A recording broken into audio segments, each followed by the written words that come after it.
Mula na naman siya sa Amerika.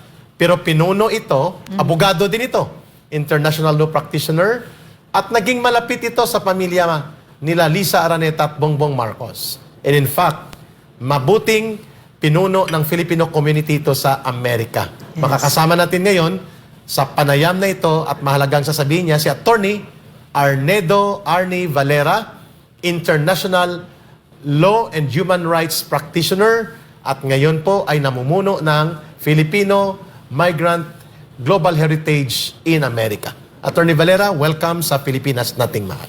Hello, sir. Hello, sir.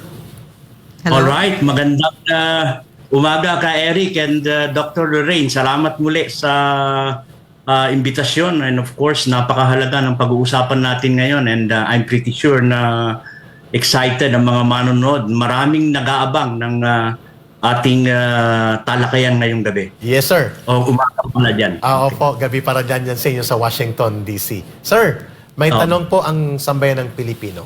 You were open about your personal interaction sa pamilya nila Bongbong Marcos, Lisa Araneta. But lately, nakita namin yung napakaganda at napakamadamdaming makabayang pahayag na ginawa ninyo.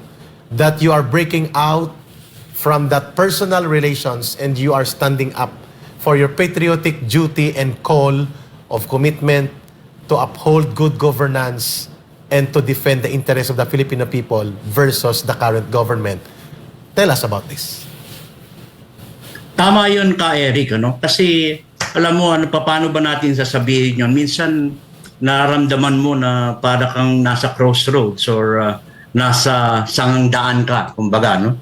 Dahil nakita ko yung matinding 360 degrees na pagbabago, lalong-lalo na sa usapin ng foreign policy ng Pilipinas. Kung maalala natin ka Eric and Dr. Lorraine, tayo ay merong pahayag magmula ng kampanya hanggang sa unang taon ng kanyang termino na tayo ay kaibigan ng lahat.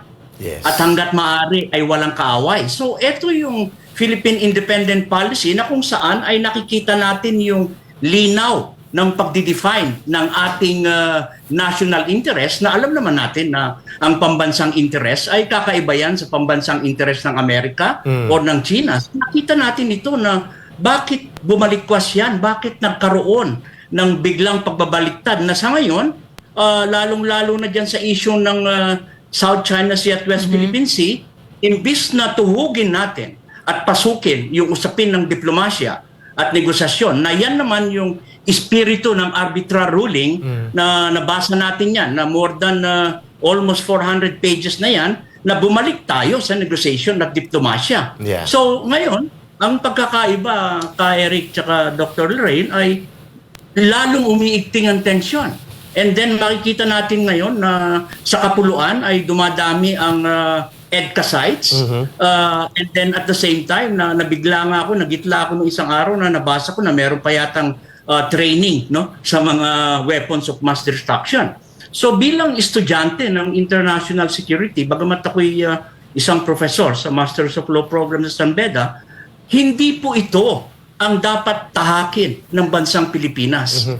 Ang instrumento po ng national policy ng ating bansa is renouncing war as an instrument of national policy. Tama. Dapat matuto rin tayo, no, ka Eric, sa kasaysayan ng sandaigdigan. Kaya nga itinatag ang League of Nations, tinatag ang United Nations to avert war or any armed conflict. At tignan at laging i-exhaust yung diplomatic means at negotiation. At iyan naman yung intention at espiritu ng arbitral ruling. Kasi alam naman natin na kahit na sa ating lifetime at sa lifetime ng susunod na generation, hindi mariresolba ang pagmamay-ari ng South China Sea. So, Claro. mali yung nakikita natin at nadidinig nating pronouncement na dahil merong arbitral ruling, tayo ang may-ari ng West Philippine Sea or South China. Mali po yun. Kasi 6 ang competing claimants dyan, ka Eric and Dr. Lorraine. Correct. At alam natin na limitado ang jurisdiction ng UNCLOS. Kasi merong customary international law. Kumala natin ng UNCLOS is 1992 yan. Yung customary international law, matagal na yan. Halos lahat ng bansa, halimbawa, ay nag-claim on historical rights. Again, wala tayong binibitawan na teritoryo. Yeah. Wala tayong binibitawan, no, na bahagi ng Pilipinas. Ilalaban natin yan. Pero we have to think outside of the box. Yes. No? So itong laban na ito, kailangan tayo ay maging pumosisyon ng anti-war at lumaho para sa malayang pagtipon para sa kapayapaan.